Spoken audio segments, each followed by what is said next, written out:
नमस्कार। खेत खजाना में आपका स्वागत है। आज रविवार का दिन है और अप्रैल महीने की तारीख है 5। आज वैसे तो मंडियां बंद हैं, लेकिन पिछले एक सप्ताह की जो गतिविधियां हैं सरसों बाजार की, सरसों तेल बाजार की, उस पर अगर नज़र डालें तो सरसों में ज़्यादा घटबढ़ नहीं हुई है। पिछले एक सप्ताह में हमें एक बार एक तेजी का मोमेंटम बनता हुआ दिखा जरूर है, लेकिन बाजार फिर वहीं आकर के रुक गया है। पिछले शनिवार को भरतपुर मंडी का भाव 6,900 था, कल भी 6,900 था, यानी इस शनिवार को भी। और सलोनी प्लांट का भाव पिछले शनिवार को भी 8,000 था और कल भी 8,000 क्लोज हुआ है। तो कुल मिलाकर के देखा जाए तो सरसों बाजार एक स्टेबल दायरे के अंदर घूमता रहा है। कोई बड़ी तेजी कहीं नहीं नजर आई है, एक आध मंडी को छोड़ करके। जैसे खास तौर पे मैं जिक्र करूं तो मुरैना मंडी के अंदर 6,900 का भाव था पिछले शनिवार को, कल 7200 के आसपास भाव क्लोज हुआ है। तो कुल मिलाकर के बाजार एक स्टेबल दायरे के अंदर है और आगे जो कल से जो नया सप्ताह शुरू हो रहा है, इसके अंदर भी कोई बड़ी तेजी या बड़ी गिरावट की गुंजाइश नहीं है। इस सीजन में सबसे लोएस्ट भाव भरतपुर मंडी का 6200 रुपये था, अगर आपको याद हो।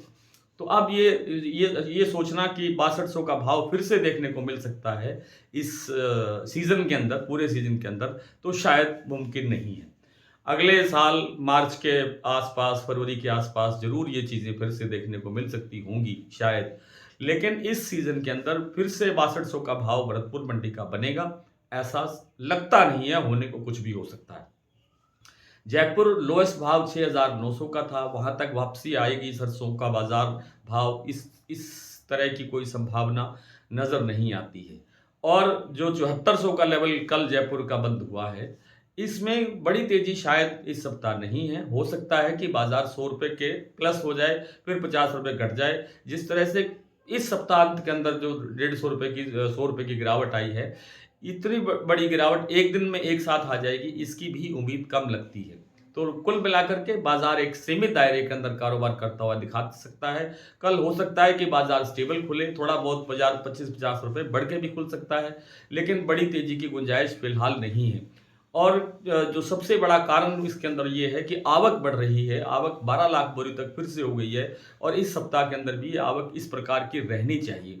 हालांकि आने वाले दिनों के अंदर, पिछले 3-4 दिनों से मौसम खराब है और आने वाले 6-7 तारीख, 8 तारीख को भी जो राजस्थान के जो बड़े हिस्से के अंदर जो है वो मौसम खराब रहने की संभावना है, जो आवक को प्रभावित कर सकता है। और आवक प्रभावित होती है तो बाजार निश्चित रूप से मजबूत रहता है। तेल का समर्थन थोड़ा कमजोर है, तेल की डिमांड कम है, अन्यथा तेल की जो कीमतें हैं वो काफ़ी ऊपर आ गई हैं। हालांकि अन्य तेलों से सरसों का तेल अब भी सस्ता है, जिससे सरसों तेल को समर्थन बना रह सकता है।